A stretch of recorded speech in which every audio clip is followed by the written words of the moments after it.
Spirit of God, it makes you want to proclaim the gospel. If it's the Spirit of God, it makes you want to help somebody. I've learned that you can always tell when the Spirit has descended on someone, not by how many tongues they talk in, but by how many lives they touch. Not by how loud their shout is, but by how many people they share the testimony of what Jesus has done in their life. You can always tell if the Spirit has descended on somebody, not by how wild they dance, but how much devotion and development and discipline is in their life. You can always tell when the Spirit has descended on someone, not by the way they look, but by the way they love. 12 years old, Jesus was already teaching in the temple, knowing that he had to be about his Father's business. But now, here Jesus is fully endowed by the Spirit. And we can tell because now he has laser focus on his mission. He's ready to do, he's ready to be, he's ready to live, he's ready to give his own life. Having taken the oath, he is now ready to serve. And here he is giving his inaugural address in the synagogue.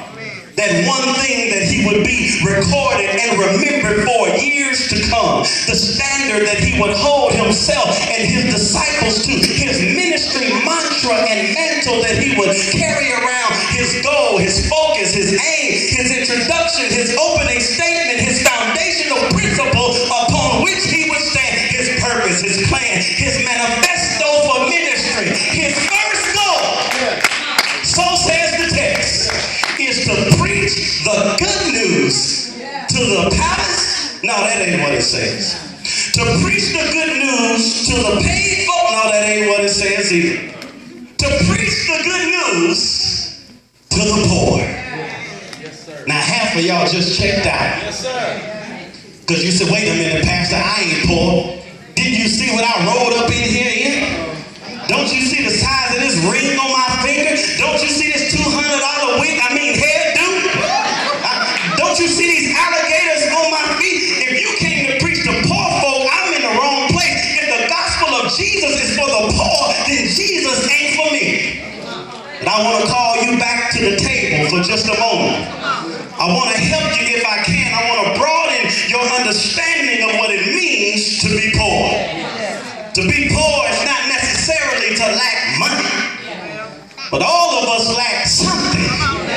Ain't nobody saying nothing. To be poor is to be weak in an area. To be poor is to be broken in an area. To be poor is to be deprived in an area. To be poor is to be lacking something somewhere. Now thank God that in his inaugural address, Jesus said, for whatever you're lacking, whatever you've been deprived, or whatever has been broken in your life, whatever areas you feel weak in your body and spirit, I've got good news. Watch this. The good news is, wait for it, me. You catch it on the way home. When you're weak, I am strong.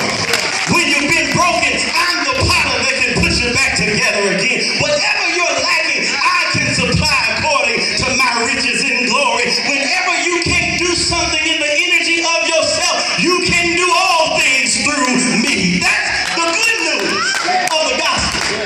That there is hope, Brother Mike, for the hopeless.